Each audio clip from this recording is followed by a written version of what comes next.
وَمَا أَرْسَلْنَاكَ إِلَّا رَحْمَةً لِلْعَالَمِينَ.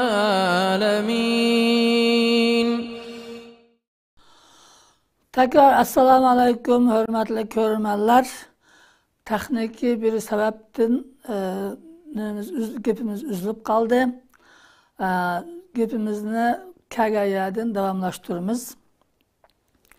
Biz dünya üçün kıldığan iş var, ahiret üçün kıldığan iş var degen edik. Dünya üçün kıldığan işini ahiret üçün kıldığan işe terk etiş, yani dünyanı kılman dep ahiretini terk etiş, ahiret üçün kıldığan işini kılman dep dünya üçün kıldığan işini terk etişinki doğru emasligini bayan kılgan edik. Her işini öz layıkıda, öz joyida kılış gerek. Mesela ticaret kılman dep namazını terk etişke, namazını kaza kılışka, dünyalık işini kılman dep bu ahiretlik işini terk etişke bolmaydı. Namazın vakti kelgende ticaretini to'xtatib qo'yib, namoz o'qiymiz. Namoz o'qib bo'lgandan keyin endi men ahiret ishini qilatdim deb yana namozda o'tiravermay, qopab dunyoning ishini qilamiz. Hamma ishni o'z loyiqida qilishimiz lozim. Shunday qilganda dunyodan to'g'ri foydalang'ili bo'ladi va dunyoni to'g'ri tushungan bo'lamiz.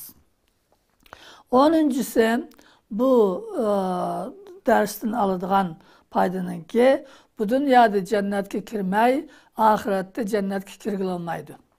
Bu nima degan gap desek, Allah Teala Kur'an-ı Kerim'de ve men amile salihan min zekarin ev unsa ve huve mu'min. Kim ki er olsun, ayal olsun, bu dünyada salih amel kılsa, mümin haletide, Allah Teala'ya iman keltirgen, Allah Teala'nın ki rızık birdiğallığı işengen halette salih, yani yaramlık işini kılsa, hem ibadetlerini cahide kılsa, hem dünyalık üçün doğru, hakkaniyet bilen, adalet bilen, hiç kimnin hakkıga tecavüz kılmastın iş kılsa, فَلَنُحْيِيَنَّهُ حَيَاتًا طَيِّبَةً. Biz onu nahayet yaxşı hayatta yaşadığımız deydi. Bu yerdeki yaxşı hayatın maksat insanın ruhi, manevi hayatı. Aslı insanın rahatı, insanın ki saadeti, insanın ki hoşallığı, baxti, ruhi hayatta buludu. Maddi, yuqorida dedik, maddiga berilib ketgan adam har qancha millioner bo'lib ketsimi, hamma narsasi tal, shundoq boy bo'lib ketsimi, doim ruhiy azob ichida yashaydi. Ammo kambag'al bo'lsimi, Allah Teala'ga tavakkul qilgan, Allah Teala'ningki baginiga rozi bo'lgan adam rahat farog'atda yashaydi. Endi biz yaxshi amal qilgan degan söz İslam'da ko'rsatgan bo'yicha ish qilgan, Qur'onda ko'rsatgan bo'yicha ish qilgan, Payg'ambar alayhissalom o'rgatgan bo'yicha ish qilgan, dunyosiga to'g'ri shaklda ishlagan, oxiratiga to'g'ri shaklda ishlagan adam bu dunyoda Alloh taolo ularni nayta yaxshi yashtirdi. Ruhiy jihatdan ko'ngli xotirjam, hiç narsadan korkmaydı, hiç narsadan gam qilmaydi, Allah'a tevekkül qiladi, Allah'ın qazo va qadariga ishonadi.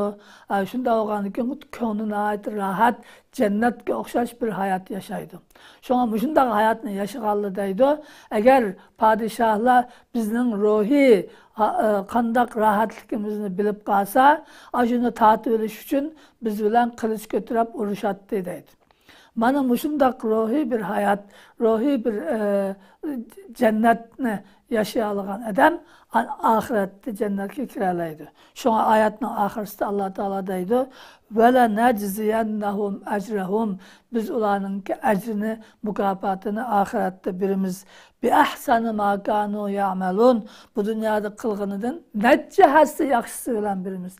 En az birini 10'a köpaytip birimiz, 700'gısı birimiz, hesapsız birimiz ahiretteki mükafat acı şundak buldu. Bu dünyada hem o könlü şundak huşal, şundak saadette, şundak huşallıkta, şundak baxtlik hayat birimizdeydi. Demek biz Kur'an'ın ko'rsatmasi bo'yicha maqsad Kur'an bizni bu dunyodan manfaatlanmak demeydi. Yuqorida bütün qandaq manfaatlanganligimizni bayon qildik.